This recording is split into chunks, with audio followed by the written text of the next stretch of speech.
शिवाय गुरवे नमः।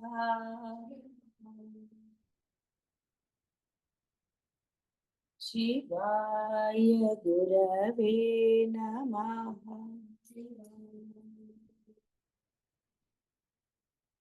शिवाय गुरवे नमः। शिवाय गुरवे नमः।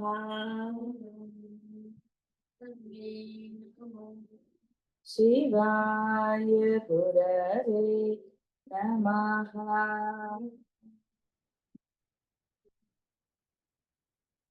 शिवाय गुरवे नमः।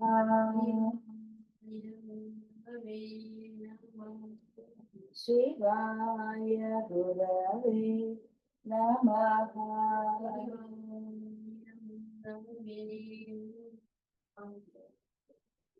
स्तन भारदलन्मध्य पट्टबन्धवलित्रया स्तनभारदलन्मध्य పట్టబంధవళిత్రయా అంటే ఇక్కడ సాముద్రిక శాస్త్రాన్ని అనుసరించి కూడా అంటే ఆ అమ్మ ఒక స్త్రీ యొక్క దేహము ఎలా ఉంటే అని ఒక సాముద్రిక ఇది కూడా ఉంటుంది. అలా ఉన్న స్త్రీ పర్ఫెక్ట్ అలా అని అర్థం శాస్త్రంలో చెప్పబడింది, సాముద్రిక శాస్త్రం. అలా ఆ అమ్మ యొక్క దేహం ఉన్నదని మనకి చెప్తున్నారు. ఇక్కడ ఎక్కడెక్కడ అవన్నీ అంటే లలాటమునందు అలా అని చెప్పారు. అవన్నీ అంత పెద్ద ఎందుకంటే ఇప్పుడు అవి ఉన్నాయా లేదా అని లేనిపోని వాటికి వెళతారు. కాబట్టి ఒకటి అమ్మ చక్కగా ఏ శాస్త్రం నుంచి తీసుకున్నా కూడా అమ్మ కరెక్ట్ గా ఉంది అని అర్థం. ఏ లక్షణాలు ఉండాలో స్త్రీకి ఆ లక్షణాలతో ఉందని, ఆ యొక్క శరీరం ఎలా ఉండాలి చెప్పారు. అసలు శరీరం ఎలా ఉండాలో అది చెప్పారు కాబట్టి ఆ విధంగా మనకి చెప్తున్నారు. అంతే తప్ప ఇక్కడ వేరే విధంగా మనం ఏమి భావించిన అవసరం లేదు. అంటే ఇక్కడ అమ్మ యొక్క కన్నులను ఆరాధించినా నీవు ఉన్నత స్థితిని పొందుతావు. ఇలా అమ్మ యొక్క ఏ భాగాన్ని నువ్వు ఆరాధించినా ధ్యానించినా నీకు ఉన్నత స్థితి ఇహంలో పరంలో లభిస్తుంది.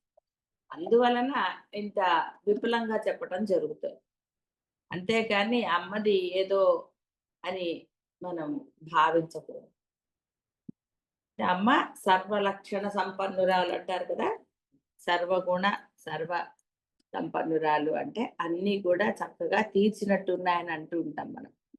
కాబట్టి ఉపాసకుల కోసం వర్ణించబడతాయి దేవతామూర్తులు.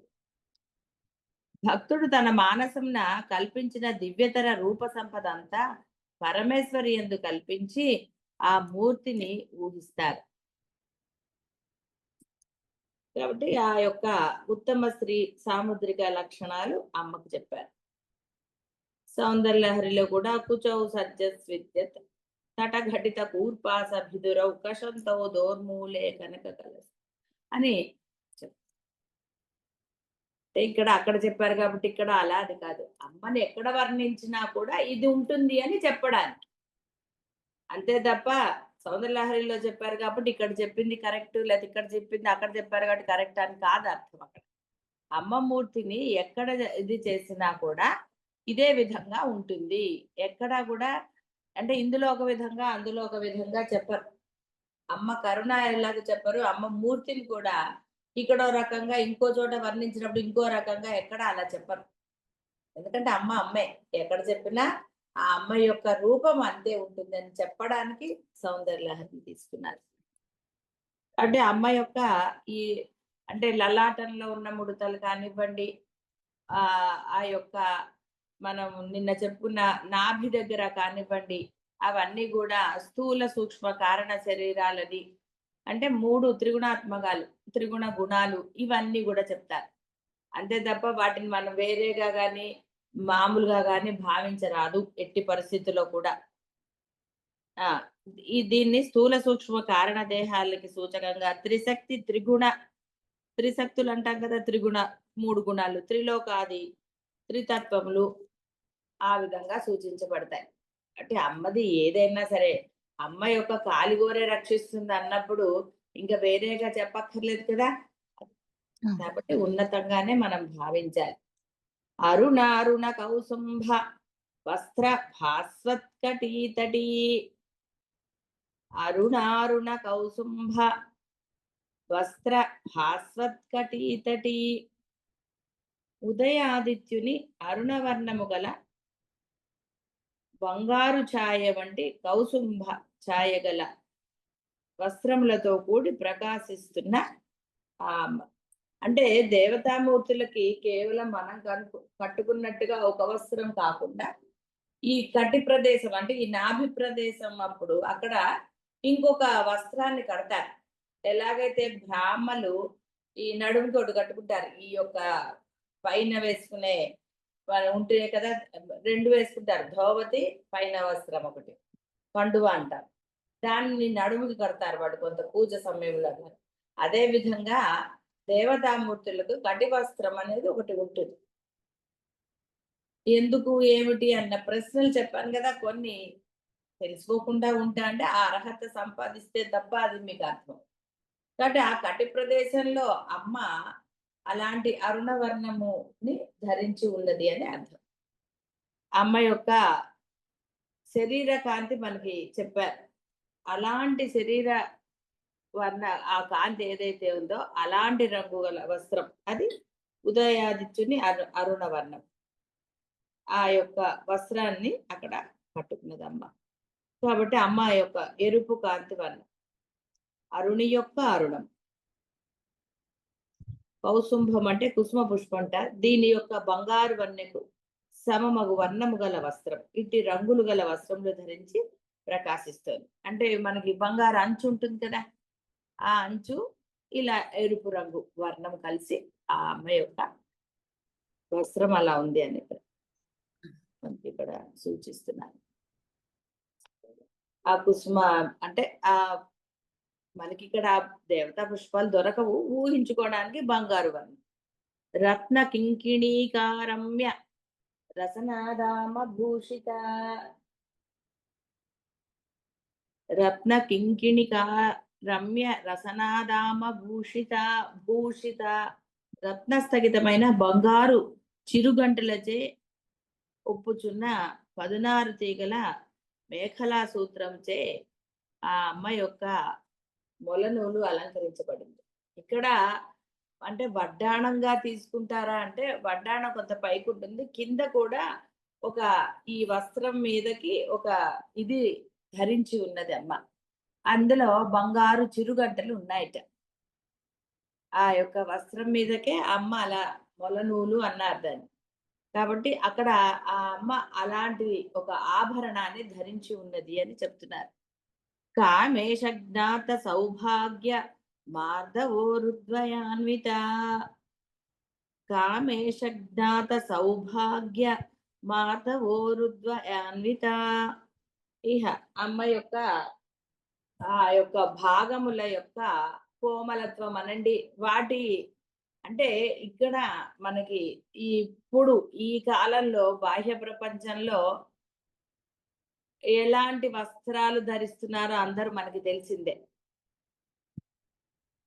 అప్పుడు పూర్వకాలం అనండి కొంత ముందు కాలం వరకు కూడా ఇప్పటికీ కొంతమంది స్త్రీలు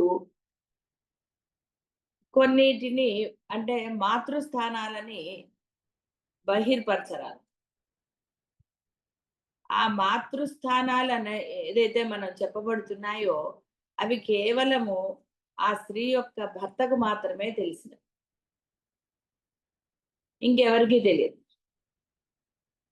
అలాంటి ఆ ఆ అమ్మ యొక్క భాగాలు అని చెప్తున్నారు. కాబట్టి ఎవరికీ వర్ణన చేయడానికి రాదు. అమ్మ యొక్క శిరోజాలని ఒక పాపం ఒక రాజుగారి దగ్గర సరే ఒక అతను ఉంటాడు. చాలా శివభక్తుడు. పాపం దరిద్రంలో ఉన్నాడు. శివుణ్ణి వేడుకున్నాడట. రాజుగారికి కవిత్వం అంటే చాలా ఇష్టమయ్యా. కాస్త నాకు ఒక పద్యం ఇవ్వచ్చు కదా! నేనెళ్ళి రాజుగారి దగ్గర చెప్పి కాస్త డబ్బులు తెచ్చుకుంటాను. చాలా దరిద్రంలో ఉన్నానని శివుడిని ప్రార్థిస్తాడు. అప్పుడు శివుడు చమత్కారి. శివుడు కూడా భక్తులతో అలా కాస్త ఒక అమ్మ అంటే ఒక కవిత రాసిచ్చారు. ఇతనికి అసలు పాండిత్యం అనేది ఏమాత్రం లేదు ఈ భక్తుడికి. వెళ్ళి రాజుగారి దగ్గర అది చదివాడు. రాజుగారు మహాపండితుడు. ఆయనకి అనుమానం వచ్చిందట. ఇది నిజంగా నువ్వే రాసావా? దీని అర్థం చెప్పు.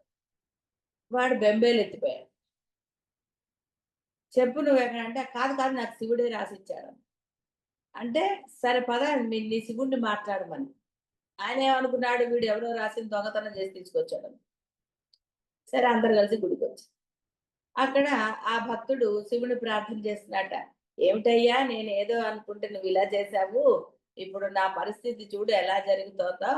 కానీ వచ్చి చెప్పు నువ్వే ఇచ్చావు అని. ఎందుకంటే అక్కడ శిరోజాల యొక్క అంటే ఆ యొక్క స్నిగ్ధత్వం ఎంత బాగున్నాయో అమ్మవారి శిరోజాలు, ఆ కొప్పు అది దాని గురించి వర్ణన చేశారు. అయితే అందుకని రాజుగారికి అనుమానం వచ్చింది. ఇతనికి ఎలా తెలుసు? సో అప్పుడు సరే మొత్తానికి ఏదో ప్రార్థన చేస్తే కాసేపు ఇచ్చేసి శివుడు కనపడి చెప్తాడు. నేనే ఇచ్చాను అతనికి. అతని దోషం ఏమీ లేదు ఇందులో. అంటే అమ్మ యొక్క శిరోజాల స్నిగ్ధత్వము కేవలం శివుడికి మాత్రమే తెలుసని చెప్పటం. ఇంకెవరికి దానిది తెలీదు అని. అలా ఉండేది. అంటే పతివ్రత స్త్రీలనండి, పూర్వకాలం అనండి, ఒక స్త్రీ అనేది ఎలా ఉండాలి, ఆ యొక్క వస్త్రధారణ ఎలా ఉండాలి, ఇవన్నీ కూడా చెప్పబడ్డాయి. సాముద్రిక శాస్త్రంలో అవన్నీ ఉంటాయి. సరే ఇప్పుడు మనం చెప్పడానికే లేదు. తల్లుల వస్త్రాలంకరణ అలాగే ఉంటుంది. పిల్లలది అలాగే ఉంటుంది. తల్లులే సరిగ్గా లేదు పిల్లలు ఎలా ఉంటారు? సరే తల్లులు సరిగ్గా ఉన్న పిల్లలు సరిగ్గా ఉండకపోవచ్చు. ఏదైనా జరుగుతుంది. కలికాలం అండి ఇదంతా కూడాను. కాబట్టి ఇక్కడ ఆ అమ్మ యొక్క ఆ శరీరం అంటే ఆ భాగాల ఏవైతే రహస్య స్థానాలని మనం అంటాము. మాతృస్థానాలు. అందుకనే ఉన్నతంగానే మనం పదాలు వాడాలి. మాతృస్థానాలని. స్త్రీ యొక్క ఏవైనా సరే అవి మాతృస్థానాలు. ఒకటి సృష్టికి మూలము, ఒకటి ఆ పోషణ కోసం. కాబట్టి అవన్నీ కూడా వాటి ఏదైనా సరే అమ్మ యొక్క నిజంగా మనం మాట్లాడితే వస్త్రధారణ వల్ల ఒక ముఖము తప్ప, చేతులు కొంత భాగం తప్ప స్త్రీకి ఏ భాగము కనపడదు. అలాంటి వస్త్రధారణే చెప్పబడుతుంది. నిజంగా చూడండి ఒక స్త్రీ చక్కగా సరే చుడిదార్లు కూడా వేసుకుంటున్నారంటే కొంతలో కొంత. చున్నీ లేని చుడిదార్లు ఏం లాభం అండి? ఇలా రకరకాలుగా ఉంటాయి. అయితే ఆ విధంగా నిజంగా వస్త్రధారణ చేసిన స్త్రీని చూస్తే ఎవరికైనా నమస్కరించబుద్ధి. అలా కాకుండా ఆ యొక్క వస్త్రధారణ జుగుప్సాకరంగా ఉన్నప్పుడు మరి అవతలి వాడు కూడా అలాగే ఇచ్చేస్తారు కదా! అది అంటే ఇది కొంచెం మనకి చాలా ఇబ్బందికరంగా ఉంటుంది కదా! కానీ ఇది తెలుసుకోవాలి. వస్త్రధారణ అనేది ఎలా ఉండాలి? సరే ఇది ప్రపంచం గురించి చెప్పడం చాలా కష్టం. నిజంగా రమణాశ్రమాన్ని కానివ్వండి, కొన్ని చోట్లకి ఆశ్రమాల్లో హిందూ స్త్రీలు, పిల్లలు భయంకరమైన డ్రెస్సులతో వస్తారు గుళ్ళకు గూడా. అదే విదేశీ వనితలు ఎంత చక్కగా తెలుపు వస్త్రం, చీర లేతే లంగా ఓణీలు కొంతమందయితే తల మీద గూడా కప్పుకుంటూ ఉంటారు. అంటే ఏమిటి మనం అది చాలా బాధాకరంగా అనిపిస్తుంటుంది. గుళ్ళకు గూడా వస్త్రధారణ మీ ప్రదర్శన అంతా ఒక గుడికొచ్చినప్పుడా? కనీసం గుడికొచ్చినప్పుడైనా వస్త్రధారణ సరిగ్గా ఉండేటట్టు చూసుకోవాలి కదా! ఏమి తల్లులకు ఆ ధైర్యం ఎందుకు లేదు అనిపిస్తుంది. ఎందుకు చెప్పలేరు తల్లులు? ఏవండీ నేను చెప్పినానంటే గుడికి రావద్దని చెప్పారు. నష్టమేమీ లేదు. అక్కడ ఆ ప్రదర్శన. అంటే ఎ మన హిందూ సంస్కృతిని మనమే ఇది చేసుకుంటూ వేరే వారిని అనే హక్కు మనకెక్కడుందండి? కాబట్టి ఇది కొంచెం మనకి ఇబ్బందికరంగా ఉంటుంది కదా! సరే. అంటే డ్రెస్సులు వేసుకున్నా, ఏది వేసుకున్నా కొన్ని భాగాలని మనము బాహ్య ప్రదర్శన చేయకూడదు. చున్నీ ఏసుకొని తీరాలి. అన్నీ మానేస్తే. కాబట్టి ఆ అమ్మాయి యొక్క ఆహ్, ఊరుద్వయము అనేది భర్తయగు కామేశ్వరునికి మాత్రమే తెలుస్తుంది అని చెప్పారు. అంత అంటే ఎంతటి పవిత్ర స్థానాలవి. ఒట్టిగా చెప్పడానికి రహస్యం అంటున్నారు గానీ పవిత్ర స్థానాలవి. ఆ స్థానాలని వాళ్ళు అంత పవిత్రంగా చూసినప్పుడే ఆ స్త్రీకి ఆరోగ్యం అనండి, ఇంకోటనండి, ఇంకోటనండి. అన్నీ గూడా ఇది అదని ఏం చెప్తారండి. మాణిక్యమకుటాకార జానుద్వయ విరాజిత మాణిక్యమకుటాకార జానుద్వయ విరాజిత. అంటే ఏమిటి వీటి గురించి మనకి ఎక్కువగా ఎక్స్‌ప్లనేషన్ లేదంటే నేను చెప్పాను మీకు ముందరే. ఇందులో పరమ రహస్యమైనవి ఉంటాయి. ఉపాసనకి తగ్గినవి. ఆ భావన మీలో కలగాలంటే ఉన్నతమైన భావన అది కలగడానికి కొంత మనము ఈ జీవ పరిధిని దాటాలి అంటే అర్థము మనలో అంటే మన మనస్సులో ఎటువంటి ఈ జీవ భావానికి సంబంధించిన ఊహలు అలాంటివి కలగాలి. శుద్ధం ఉండాలి. శుద్ధ మనసుకే. చూడండి నిశ్చలంగా ఉన్న నీటిలో మీ ప్రతిబింబం కనపడుతుంది. చాలా స్పష్టంగా కనపడుతుంది. నిర్మలమైన ఆకాశం చూసినప్పుడు ఎంతటి ప్రశాంతత వస్తుంది. అదే విధంగా మీ మనసులో ఎప్పుడైతే ఈ బాహ్య ప్రపంచానికనండి, దేని గురించైనా ఉన్నదే బాహ్య ప్రపంచం. ఆ బాహ్య ప్రపంచం ఏది లేకపోతే ఉన్నది పరబ్రహ్మ. ఉన్నవి రెండే అసలు మనకి. కాబట్టి బాహ్య ప్రపంచపు అలజడులు, ఆలోచనలు, భావాలు ఏది లేవనుకోండి. మీ మనస్సు స్వచ్ఛంగా ఉంటుంది. అక్కడ ఈ యొక్క రహస్యమైనవన్నీ అంటే అసలైనవి మీకు గోచరిస్తాయి. అవి అర్థమవుతాయి చెప్తున్నాను. హ్మ్. చూడండి కొన్ని ఎన్నో సూక్ష్మ క్రిములుంటాయి. కొన్ని మామూలు భూతద్దంతో కనపడతాయి. కొన్ని మైక్రోస్కోప్‌లో మాత్రమే కనపడతాయి. అన్నీ కనపడవు. ఇప్పుడు చూడండి కొంతమందికి చిన్న అక్షరాలు కనపడవు. కొంతమందికి పెద్ద అక్షరాలు. రకరకాలు. దాన్ని బట్టి కదండీ కళ్ళద్దాలు పెట్టుకుంటారు. దూరపు హ్మ్. అక్షరాలు, దగ్గర అక్షరాలు ఏవో రకరకాలుగా ఉంటాయి. అవును. కట్టుకు ఇదైనప్పుడు, మందగించినప్పుడు. దానికి తగ్గట్టుగా పెట్టినప్పుడే అది కనపడుతుంది. ఇది ఆ! అంటే మీ మనసు ఎప్పుడైతే శుద్ధమవుతుందో రకరకాలు గదండీ! కోరికలు బోలెడు, ద్వేషాలు బోలెడు, ప్రేమలు బోలెడు అన్నీ బోలెడే. ఏది స్థిరంగా ఉండే భావాలు లేవు జీవుడికి. హ్మ్. అందువల్లనే ఆ అమ్మ అర్థం కావాలి అంటే కొంత సమయం పడుతుంది మనకి. అందువల్ల అన్నీ చెప్పారు. మాణిక్యములు కూర్చబడిన కిరీటాకారము గల మోకాళ్ళ జతతో ప్రకాశిస్తోంది. అయితే అనవచ్చు మనం. ఏమిటండి మోకాళ్ళు కూడా అమ్మవారిదది. చీర కట్టుకున్నప్పుడు ఇలా మడుచుకున్నప్పుడు అమ్మ సింహాసనం మీద కూర్చుంది. మహారాజ్ఞి శ్రీమత్ సింహాసనేశ్వరి. ఆ చీర ఇలా కట్టుకున్నప్పుడు మోకాళ్ళు ప్రస్ఫుటంగా ఎలా ప్రకాశిస్తున్నాయవి అంటే, అది వస్త్రము లేనిది చెప్పట్లేదండి బాగా గుర్తుకు. ఆ వస్త్రంతో ఉన్న అక్కడ మనకి సౌందర్యలహరిలో గూడా చెప్తారు. అమ్మ తన భర్తకి నమస్కారాలు చేసి, చేసి ఆవిడ మోకాళ్ళు చక్కగా గట్టిపడ్డాయట. ఇప్పుడు చూడండి ఆడవాళ్ళకి సాష్టాంగ నమస్కారం లేదు. అష్టాంగ నమస్కారమే. అంటే మోకాళ్ళు మాత్రమే ఉంచి మోకాళ్ళు తగిలి మాతృస్థానాలు నేలకి తగలరాదు ఎట్టి పరిస్థితిలో. అలా నమస్కారం. అప్పుడు మోకాళ్ళే కదండీ! కాబట్టి ఆ మోకాళ్ళుట నమస్కారాలు చేసి అంటే భర్తే అసలైన దైవంగా భావించేవాళ్ళు. పూజలు అవన్నీ యజమానికే నిర్దేశించబడ్డాయి. వీళ్ళు పూజకి సిద్ధం చేస్తారు. వీరు తమ యొక్క భర్తకు మాత్రమే అలా నమస్కారం చేసుకుంటారు. నోములు వ్రతాలు అన్నీ ఉన్నాయి. కానీ భర్తదే అసలైనది. అలా కాబట్టి అమ్మవారి యొక్క మోకాళ్ళు కూడా చెప్తారు.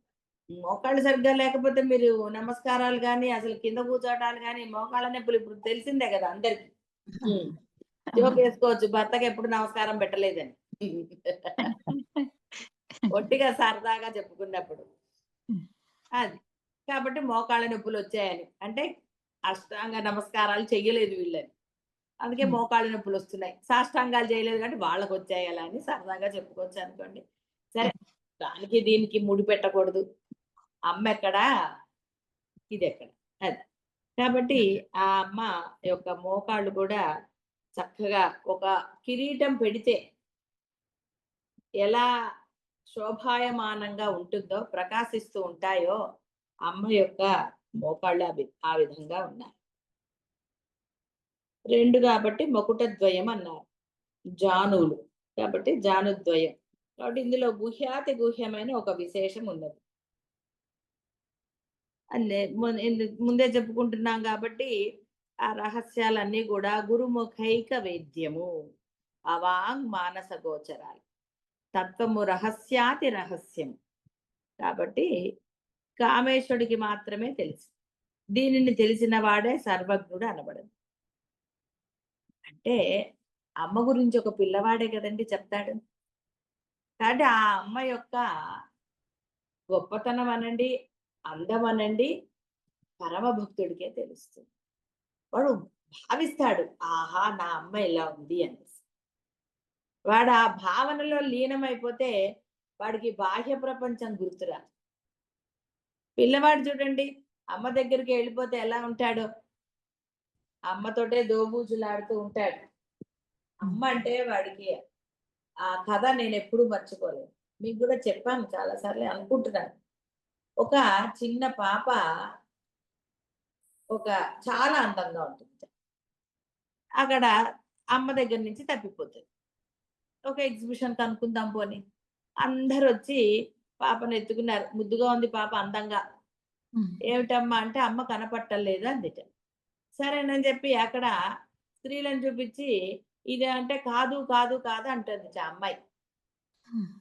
ఆఖరికి ఒక కురూపి అంటే మన భాషలో మనం అలా అనడానికి లేదనుకోండి. కానీ ఇప్పుడు ఒక కథ చెప్పుకున్నాం.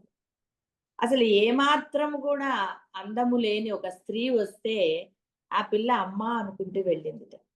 అంటే ఇక్కడ మనకి తెలియబడేది ఏమిటి అంటే ఒక పిల్ల అంటే ఒక చిన్న పిల్లలనండి తల్లి అత్యంత సుందరంగా ఉంటుంది వాళ్ళకి.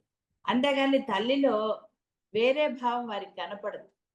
వారికి వాళ్ళ అమ్మే చాలా అందంగా ఉంది.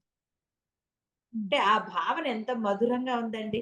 వీళ్ళందరూ ఆశ్చర్యపోయారు. ఇంత అంటే ఇంత చక్కటి అందమైన పిల్లకి అంటే ఊహించలేరు కదండి మామూలు జనాలు. అలా అంటే ఒక పిల్లవాడి మనస్సు తన తల్లి పట్ల ఎలా ఇదైపోయి ఉంటుంది. అంటే ఈ అమ్మాయి చెప్తోందిట మా అమ్మ చాలా అందంగా ఉంటుంది. ఈమె కన్నా అందంగా ఉంటుంది. అలా అని అంటోంది ఆ పిల్ల. ఈమె కాదు అంటోంది. ఎలా ఉంటుంది మా అమ్మ చాలా అందంగా ఉంటుందని చెప్తోంది ఆ పాప. చూసారా? అంటే భావన చూడండి. అసలు ఇక్కడ మనం మామూలు ఇవి చెప్పడం నాకు పెద్ద ఇష్టం లేదు. ఎందుకంటే అమ్మని చెప్పుకుంటూ మళ్ళీ మెచ్చింది అని అనడానికి నాకు ఇష్టం లేదు. కొంతమందికి ఒక్కొక్కళ్ళకి ఒక్కొక్క రకంగా నచ్చుతారు. మనం ఉన్నతమైనవే తీసుకుందాం. అంటే ఒక పాపకి తన తల్లి ఎంత అందంగా ఉంటుందో చూడండి. అలాగే ఆ అమ్మను ఉపాసించేవాళ్ళు. అమ్మ తప్ప అన్య శరణము లేదు అనేవాడికి అమ్మ యొక్క ఆ సౌందర్యం. ఇక్కడ సౌందర్యం అంటే మళ్ళీ మన బాహ్య ప్రపంచంలోని సౌందర్యంతో ఎప్పుడూ పోల్చకండి. ఆ సౌందర్యము అతీతమైనది, గుణాతీతమైనది. ఈ బాహ్య ప్రపంచపు అందాలకి అంటే చంద్రుడితో పోల్చడం ఇలాంటి ఈ వీటికి మించినదని ఆ సౌందర్య ఉపాసన. అంటే సౌందర్య లహరి అన్నారు అమ్మ యొక్క లహరి. ఆ ప్రవహిస్తూనే ఉంది. అంతే తప్ప అది ఆగిపోవడం అంటూ ఉండదు. అంటే అమ్మ యొక్క సౌందర్యం అంత చక్కగా ఉంది అన్నమాట. కాబట్టి ఆ సౌందర్యాన్ని మన ప్రాపంచికం అంటే అంత దిగదార్చుకోవచ్చు ఎక్కడ కూడా ఉన్నతమైనది. అందుకే అది అతీతం అన్నిటికీ. అది ఎవరు భావించగలుగుతారండి? కేవలం ఉపాసకుడు అంటే అమ్మ అంటే అత్యంత ఇష్టం. అమ్మ తప్ప అన్య శరణము లేదు. వాళ్ళు మాత్రం బాహ్య ప్రపంచంలో కూడా మీరు చూస్తూ ఉంటారు. కొంతమంది పిల్లలకి తల్లి అంటే ఆ తల్లి సౌందర్యం అనండి, వాళ్ళు ఇలా ఉండు, ఇలా అలాగా ఇది బావుంటుంది నీకు. ఇలా చెప్తూ ఉంటారు కదా! ఇవన్నీ కూడా మీరు చూసారు. అది కేవలం అప్పటికి, ఇప్పటికి ఏదో బయటికెళ్తున్నప్పుడు. కానీ ఆ అమ్మ సౌందర్యాన్ని ఆ భక్తుడు అసలు అలా. కాబట్టి సౌందర్యము అంటే చెప్పాం కదా! గుహ్యాతి గుహ్యం. రహస్యం. ఇక్కడ జుగుప్సాకరమైన ఏమీ లేదు. అన్నీ కూడా ఉపాసనకి నిర్దేశించబడినవే.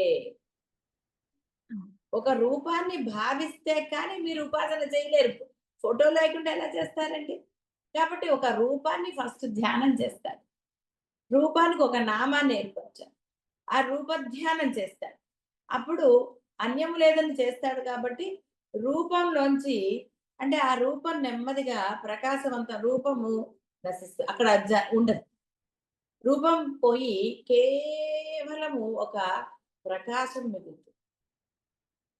అదే అసలైన ధ్యానం. రూపం కనపడుతూ ఉండటమే అసలైంది కాదండి. ఒక మెట్టు ఎక్కాలి కదా! కొండ మీద ఏ పరమేశ్వరుడో ఉన్నాడంటే ఒక్కొక్క మెట్టు ఎక్కితే కదా ఆయన కనపడతాడు. ఒక అవును. మెట్టు ఎక్కగానే ఆగిపోతే ఎలాగా? ముందర ఈ ధ్యానం నీవు తప్ప అన్యము లేదు అని ఆ రూపాన్ని ధ్యానం చేస్తాడు నామముతో. అప్పుడు కొన్నాళ్ళకి అది సరియైన మార్గంలో ప్రయాణిస్తున్నప్పుడు కొన్నాళ్ళకి రూపం నశించి కేవలం ఒక అఖండమైన వెలుతురే వస్తుంది. అది బంగారు వర్ణమా? ఏ వర్ణమా అంటే కష్టం చెప్పు. అలాంటి ఒక అద్భుతమైన ప్రకాశం ఎలా అయితే మిట్ట మధ్యాహ్నం సూర్యుడిని మీరు చూడలేరు మీ కళ్ళతో. ఆ ప్రకాశాన్ని ఎలా వర్ణిస్తారు? చూడలేని దాన్ని వర్ణించగలరా? అదే విధంగా అమ్మ యొక్క ప్రకాశం కనపడుతుంది. కేవలం నామం మిగులుతుంది. అయినా సరే వాడు అలా నామాన్ని చెప్తూనే ఉండాలి. ఎప్పుడైతే ఆ నామం కూడా ఆగుతుందో ఒకసారి. ఆ ఆగిపోయిన అసలైన స్థితే అసలైనది. అదే పరబ్రహ్మ స్థితి. దీనికి మరి మీరు ఎంత కష్టపడాలని నేను చెప్పడం లేదు. కష్టమే లేదసలు. మీ మనసు శుద్ధంగా ఉంటే చాలు. ఏ భావాలు పెట్టుకోకండి. ఎవరి మీద ఎటువంటి ద్వేషం గాని, ప్రేమ గాని ఏది ఆ సమయానికి ఎంత ప్రేమ చూపించాలో, ఎంత కోపం చూపించాలో అవి ఉంటాయి. అవి ఎలా వస్తాయండి? నువ్వు ఇలా చెయ్యి. అమ్మ నీవు తప్ప అన్య శరణం లేదని చెయ్యి. అవి సహజంగా నీకు లభిస్తాయి. ఎక్కడి నుంచో తెచ్చుకోవడానికి ఇవేం షాపుల్లో అమ్మేవి కాదు కదా! హ్మ్. కాబట్టి ఉపాసన కానీ, ఇష్టం గాని నీలో ఉన్నది. ఎక్కడి నుంచన్నా వచ్చిందండి? అవతల వాళ్ళని బట్టి రాలా. నీ అభిప్రాయాన్ని బట్టి నీకు అవతల వాడి మీద ప్రేమ గాని, ద్వేషం గాని ఏ అభిప్రాయమైనా కలిగింది. అవును. దానికి కారణాలు చెప్పావు. వాడు అలాగా, వీడు ఇలాగా, ఆమె ఇలాగా, ఇలా రకరకాల కారణాలు చెప్పావు. ఎందుకు అని ప్రశ్న వేస్తే. కాబట్టి నువ్వు చెప్పిన కారణాల్లో మార్పు రాగానే నీ బుద్ధిలో గూడా అంటే నీ మనసులో గూడా మార్పులు సంభవించాయి. ఎట్టి పరిస్థితుల్లో కూడా మారనిదే ఉపాసన. నీ కోరిక తీరలేదు. అయినా మారలేదు నీ యొక్క ఆ అమ్మ పట్ల ఉన్న ఆరాధన. ఆరాధనల్లో హెచ్చుతగ్గులు రాలేదు. ఓకే అమ్మ నువ్వు ఇవ్వపోతే నాకేంటి? నాకు కావాల్సింది నువ్వు కదా అన్నావు నువ్వు. అంటే నీ కోరికలు తీరినా, తీరకపోయినా, నీకు కష్టాలొచ్చినా, ఏదైనా సరే నీ అంటే నీ ఆరాధనలో మార్పు రానిదే ఉపాసన. ఆ! అదే విధంగా ఆ మనసులో నీకు ఏ చెత్త లేదనుకోండి ఇంట్లో నీట్‌గా ఎంత హాయిగా ఉంటుందండి. ఎక్కడంటే అక్కడ కూర్చోగలుగుతారు. ఆహా! ఎంత మనసు కూడా ప్రశాంతంగా ఉంటుంది. అదే రూమ్‌లో ఇష్టం వచ్చినట్టుగా ఎక్కడ పడితే అక్కడ అన్ని నానా గందరగోళంగా ఉంటే అసలు కూర్చోవడం సంగతి పక్కన పెడితే మనసు ఎంత గందరగోళంగా ఉంటుందండి. అవును. విశాలంగా ఉంటే ఎంత హాయిగా. హ్మ్. పెద్దగా అని నేను చెప్పను. ఉన్న దాంట్లోనే మనం శుభ్రంగా ఉండవచ్చు. హ్మ్. అవసరమైన సామాన్లు కొనకపోతే ఇల్లు శుభ్రంగానే ఉంటుంది. విశాలంగానే ఉంటుంది. ఎంత అవసరమో అంతవరకే. అంతే. అవును. ఆ! అంటే మీ యొక్క మనస్సు ఎప్పుడు శుద్ధంగా ఉంటుందండి? ఈ అనవసరమైన చెత్త అంతా తీసేస్తే చక్కగా ఉంటుంది. ఏం ఉపయోగం వాడి మీద ద్వేషం, వీడి మీద ప్రేమ గాని, ఇంకోటి గాని. ఆ సమయానికి ఏది జరగాలో అది జరిగిపోతూ ఉంటుంది. వాడు తప్పు చేసాడు, కోపడ్డావు, పనయిపోయింది. హ్మ్. ఇలా ఎప్పటికప్పుడు మనసు శుద్ధంగా ఉంటే అదే ఉపాసన. అంటే అమ్మ యొక్క వాటిని అలా మనకి ఇవన్నీ చెప్పారు. ఇవన్నీ గూడా గురుముఖంలో తెలుసుకోవాలి రహస్యాలు. చరణద్వయ సమిష్టి రూపము ఆనంద అంటే అద్వైత విద్య రూపం. అమ్మ చరణాలు చాలు. అందుకే అమ్మ అంటే ఈ లలితామాత, శ్రీమాత ఎక్కడా గూడా అభయ అంటే మామూలుగా మనకి దేవతా విగ్రహాలు ఎలా ఉంటాయండి? ఒక చెయ్యి ఆశీర్వదిస్తున్నట్టుగా ఉంటుంది. 2 చేతులు అలా రకరకాలుగా భంగిమల్లో ఉంటాయి. కానీ అమ్మకు అవి లేవన్నారు. ఎందుకంటే అమ్మ పాదాలు చాలరా నీకు? అమ్మ పాదాలకు నమస్కారం చేయి సర్వము ఆవిడిచ్చేస్తుంది. హ్మ్. పాదాలు నమ్ముకోమన్నారు. ఎవరిదన్నా ఏదైనా అడగాలంటే ఫస్ట్ ఇవి చేతులు కాదు కాళ్ళు అనుకోండి అంటారు. ఎందుకు అనుకుంటారండి? మీరు నమస్కారం చేయలేదా? ఆ! చేతులు పట్టుకుని కాళ్ళు అనుకోండి అంటే ఏం బావుంటుంది చెప్పండి అసలు? కానీ అమ్మ పాదాలు పట్టుకో నువ్వు చాలు. ఫస్ట్ పడిపో అమ్మ ఇవన్నీ నీకు అనవసరం. హ్మ్. ఆ పాదాలే నీకు సర్వము చేస్తాయని. ప్రణవద్వై రూపము. శివశక్తైక రూపము. కాబట్టి ఇవన్నీ తెలుసుకోవటం సాధారణ మానవులకు దుర్లభము. సాధారణ మానవుడు ఏం చూస్తాడండి? అమ్మవారు ఏది కట్టుకుంది, ఎలా నగలు వేసింది, దాని కోరికలు తీరుతాయా తీరవా ఇవే గదా! పాదాలు చూడటం ఇవన్నీ వాడికి పెద్ద ఏదో మొహం చూస్తాడు నమస్కారం చేస్తాడు. గుడికెళ్తే ఏం చేస్తారండి? అమ్మవారి ఫేస్ చూసి నమస్కారం చేస్తారు. హ్మ్. నిజమైన భక్తుడు అమ్మ పాదాల వైపే దృష్టి పెడతాడట. ఆ తర్వాత తలకాయ ఎత్తుతాడేమో గాని, వాడు ఎప్పుడు వినయంగా వాడి తలకాయ వంచే ఉంటుంది. ఎందుకంటే వాడికి పాదాలు తప్ప అన్య శరణము లేదు. వాడి భావన, వాడి ఉపాసన అదే. వాళ్ళు చక్కగా ఆ అమ్మ యొక్క పాదాలే స్మరణ చేస్తూ ఉంటారు. కాబట్టి తత్వభేదాలు ఇవన్నీ గూడా సాధారణ మానవులకి కష్టం. సర్వ వేదాంగ సారాన్ని సమన్వయించి అవగతమనర్చుకుని తత్వస్వరూపం తెలుసుకున్న గురువులు మాత్రమే దీనిని బోధించగలుగుతారు. కానీ వారిని అంటే ఆ గురువులను సేవించిన వారు అంతే వాసులు కూడా తెలుసుకోవచ్చు అన్నారు. అంటే శుద్ధంగా ఉన్నవాడండి సేవ అందరూ సేవ చేయగలరా? ఎంతసేపు చేస్తారండి? మీ అందరికీ తెలిసిందే కదా! సేవ అవును. చేయగలరా? హుహు. చేయలేరు కదండీ! అవునవును. ఎందుకంటే సేవ హ్మ్. చేయాలంటే ముందు ఐడెంటిటీ ఉండకూడదు. ఐడెంటిటీ ఉంటే సేవ ఎలా చేస్తారండి? ఐడెంటిటీ గుర్తురాదు. హ్మ్. కాబట్టి అంతే వాసులన్నారు. అంటే ఇక్కడ ఆ అమ్మ యొక్క ఆరాధన చెప్పబడింది. కాబట్టి ఇవన్నీ రహస్యాలు కాబట్టి మనకి కేవలం నామానికి కొంత ఏదో మనం కొంత జోడించి చెప్పుకోవటమే. మామూలు అర్థం వేరే భావం రాకుండా ఉన్నత భావాన్ని మనం భావించాలి. ఏ రూపమైన అమ్మ యొక్క రూపాలన్నీ కూడా ఒక కాళికా మాత తీసుకున్నా ఏది తీసుకున్నా కూడా అవన్నీ కూడా కారణంకి పొందిన రూపాలు. ఒక దుష్టుణ్ణి సంహరించడానికనండి. అది బాహ్య ప్రపంచంలో అయితే నీలో ఉన్న దుష్టపు ఆలోచనలు నశించడానికే కాళికా రూపం. ఇలా మనకి అన్వయించుకోవాలి. అన్వయించుకున్నప్పుడు మాత్రమే నీవు శుద్ధుడవవుతావు. మనసు శుద్ధి పొందినప్పుడు మాత్రమే నీకు ఆ అఖండ అద్వైత ఆనంద అనుభూతి కలిగి తీరుతుంది. లేకపోతే కలగటం కష్టం. శుభం భూయాత్.